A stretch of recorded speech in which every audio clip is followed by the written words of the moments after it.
Hello students, in summer session 1 of EDAD 635. This is the end of week 1, and here's an update. I'm going to go over discussion 1 with you and also give you some other updates. Here are some points around discussion 1. Obviously, the acquisition of a HR software package is going to be a costly endeavor, probably somewhere in the neighborhood of 25 grand plus.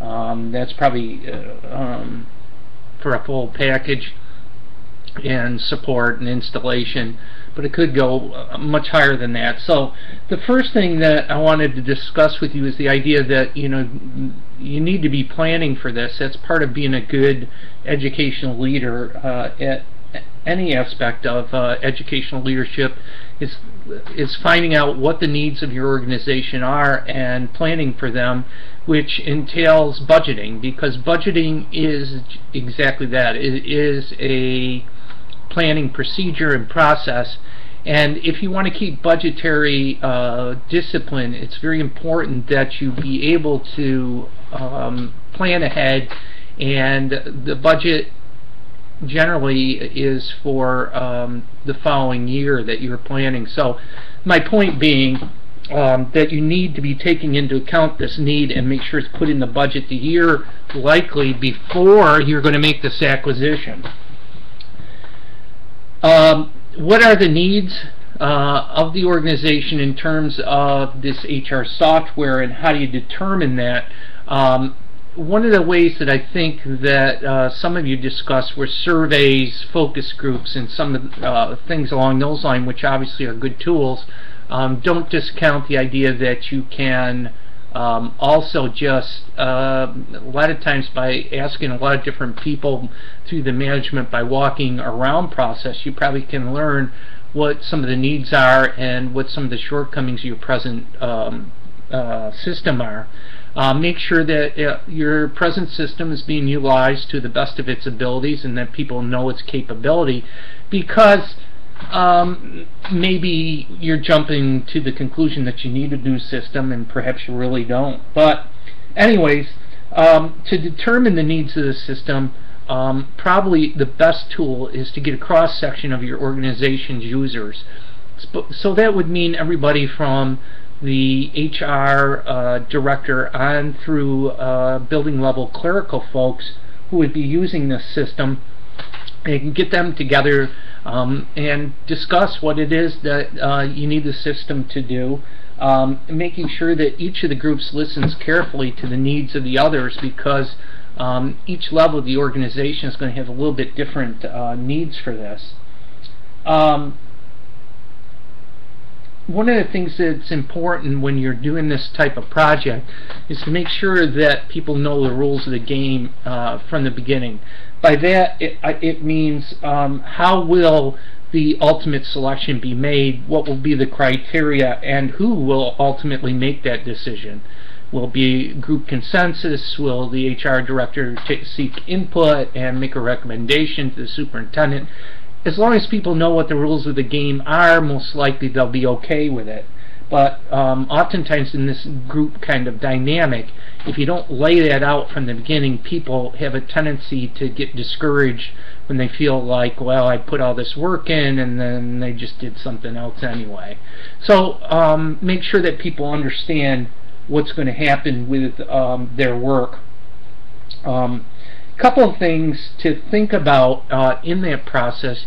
You might be able to work with various vendors to bring into place the ability to pilot a potential product. By that I mean you have the ability to put some users in front of it, begin to explore its capabilities, and by doing that you can make a better determination.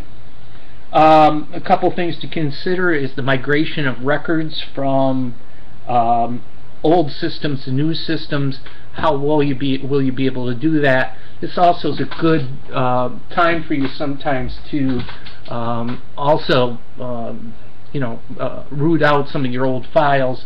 But keep in mind that there are rules and regulations in state law about records retention. So make sure that you're familiar with those as you go and cull through various records. Some of you brought up the idea of the cloud solution that is on the web versus a specific standalone system inside the organization. Certainly those are things that need to be considered. Obviously web-based solutions in the cloud are gaining popularity. They're usually a bit cheaper.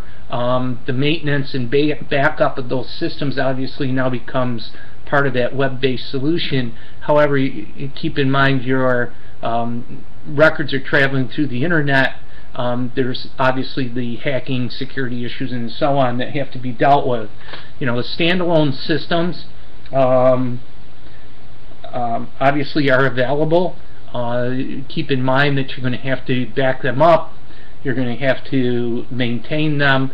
They're going to need to be updated. Not that one is better than the other currently, I wouldn't be able to say that, but you just have to take all those things into consideration as you make decisions. A couple other things to keep in mind that a couple of you mentioned was the whole idea of inquiries into other systems. Keep in mind also that you're creating a network of contacts even today in your cohorts that will be easy for you to pick up the telephone, call someone and ask them about what they're using in their system. Do they have any recommendations? That type of materials is invaluable in helping you do this process. Couple things to talk about. One thing that I wanted to say is that I use speech recognition software, so on some of those discussions, if you see a typo, it's probably a function of that. I try to capture them and reread them, but sometimes some sneak through, so that's where that's coming from. One of the things in these discussions, please don't just regurgitate what you read in Rebor. This is a time for you to go into deeper research on a particular topic. And lastly, one of the things that I will be doing is being your critical friend through this process.